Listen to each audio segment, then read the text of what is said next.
That's in the game plan. As we heard in the corner, Georgie Benton said, keep that jab going. You're out jabbing him. Let's do that for one more round. And he's following the corner instructions of Georgie Benton.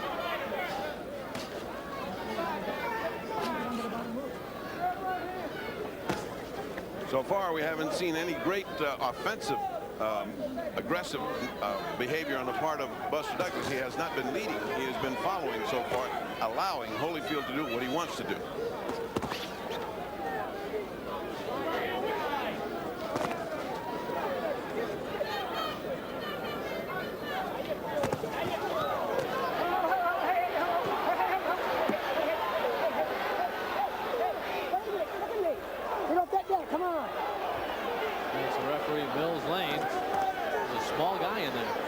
The difficulty, but if there's one small guy you want, it's Mills Lane. He's one of the best referees in the world, and he is aggressive. Right hand by Holyfield found the mark. He slipped a punch by Douglas and countered with a right hand.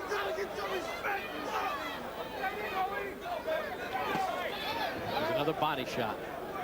And what Douglas is doing is, instead of counter punching when Holyfield comes into the body, which when he's open, he's grabbing him as soon as he gets in, hoping some of that fat will tire out Holyfield.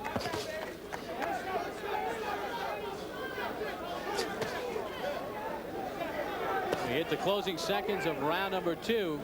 Does it hold, Ferdy, that once you win the championship, you're 25% better? We'll find out. I don't know whoever thought of that figure. I distrust figures, but right now nothing has happened with Buster to show that he was a better fighter than when he won the title from Tyson. Certainly not as good so far as when he won from Tyson. He has not gotten his jab working to this point, and Holyfield has gotten inside and used the jab as well. Get off that net, come on! Fans reacting to Mills Lane's warning, but he sees Douglas holding at this point. That could cost him a point. And round number 2 is in the books. Let's follow James Buster Douglas as he heads back to his corner, trying to get things working. Starting to get loose now, okay? Come on. You're loosening up. Want your hands up now. A little more combinations, all right? You got to stay on the ground. You are not on the ground. Get your butt on the ground. Right here. One more time. The 3 punch. Jab right hand, stick off. Right there. Right there. You got to put 3 and 4 punches. You know what I mean? There you go. And all right. You feel yourself, champ. You got to feel yourself. Come on, we need some more combinations. Now when you concentrate, just move and go to that belly. Work with belly. You hit him with the right hand, come back with the left hook right into the belly. Don't stand still too long. Don't stay in one spot too long. Let's go, champ. And we get set for the start of round number 3. So far, Evander Holyfield has followed the blueprint. And you can see the difference in the corners, Bob. In the corner of Holyfield, it's all action and talk. They got a game plan. They're energetic in getting their guy going. In the other corner, they seem to be very quiet and seem to be very happy with the performance of Douglas thus far, just telling him to throw combinations. Well, he hasn't landed single punches yet. You better start thinking to get the jab going. Holyfield talked about his corner. George Benton makes it relax. There's a good right hand by Douglas, his first meaningful punch of the fight. That's the first hard right hand he threw. It didn't land exactly flush because Holyfield was moving his head away from it. But at least he threw something hard, and which he didn't do in the first 2 rounds.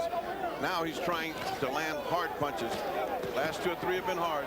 Again, at the hand in the back of the head of Holyfield. Mills Lane is not above. He's taking a point. You better watch that. That time by holding Holyfield. Right hand stuns Douglas. Caught him going in.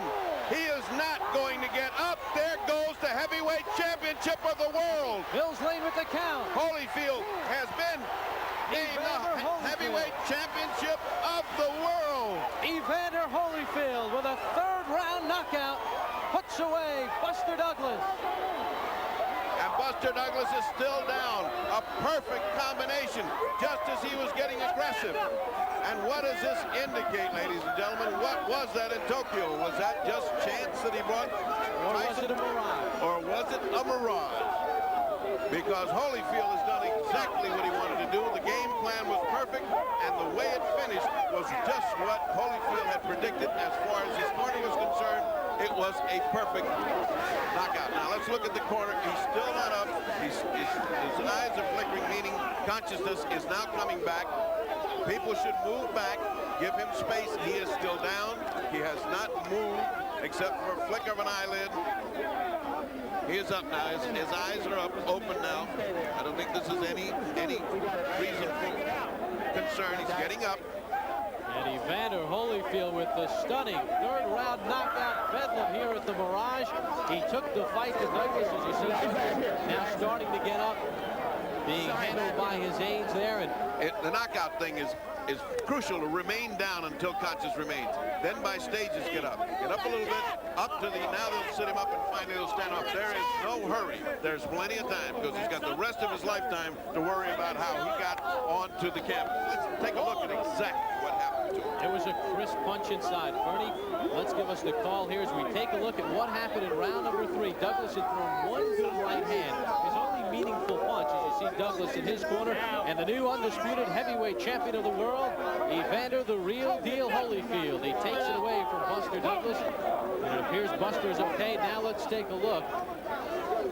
And the third person in boxing history to move up in a weight class and win the heavyweight championship, Bob Fitzsimmons, and Michael Spinks. Let's take a look at that. Let's take a look at that.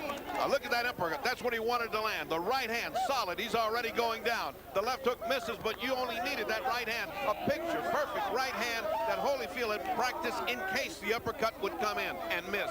He landed exactly what he practiced. Let's watch it again. Comes the right hand, misses. He's trying Douglas for the first time. There's the uppercut. And the right hand over the uppercut. Out he goes. And he was down on the way down. He didn't need that second punch. Stayed down for at least 2 minutes. And of course, Holyfield will never again be said has not got a punch. I think you can put that one to bed. You can also put down to bed that he's not big enough to be a heavyweight. Well, we mentioned Joe Frazier first won the title at 202 pounds. And we see Evander Holyfield at 208. A big right hand puts down Douglas. That is all he needed. And in any angle that you look at it, you're looking at a picture-perfect punch of a man who has superior reflexes, who landed exactly where he wanted to land, threw the punch that he needed, and the steam was so much on that punch that Buster Douglas stayed down for a full 2 minutes. Well, the challenger has been favored 12 times to win the heavyweight championship. Evander Holyfield becomes the 7th, and this was the 35th time the challenger was undefeated. And for the 15th time, the challenger has won. Pernell Sweet Pea Whitaker, the undisputed lightweight champion, with his former Olympic teammate Evander the Real Deal Holyfield. Here's our ring announcer, Bob Falk. Ladies and gentlemen, the official time, 1 minute and 10 seconds of the 3rd round. And the new undisputed heavyweight champion of the world, Evander Real Deal Holyfield. 28-year-old Evander Holyfield out of Atlanta, Georgia, now 25-0 with 21 knockouts. From the opening bell, he took the fight to James Buster Douglas, just as he said he would do in our meetings with the two fighters this week, and he implements the game plan to a T. Evander Holyfield with the 3rd round knockout, and there is a very, very upset James Buster Douglas. He wore the heavyweight championship, being consoled right now by his corner. Won the title on February 10th in Tokyo. It's been a whirlwind. Was it too much weight? Was he not quick enough? Was there the proper training for the fight? How was he mentally? Physically, this evening, Evander Holyfield was the better man, winning the championship. So there you get a look at this packed crowd here at the Mirage, and Evander Holyfield is standing by right now. And Dr. Ferdy Pacheco is trying to get into the ring and get things set up. And right now, standing by with Evander Holyfield is Ferdy Pacheco. Ferdy? Congratulations. You practiced that right hand to land after that uppercut. You landed it picture perfect. One punch did it. First of all, I like to thank Christ for the victory and all them praying people out there that prayed for me. And, you know, just like being patient, God said you'll be rewarded for being patient.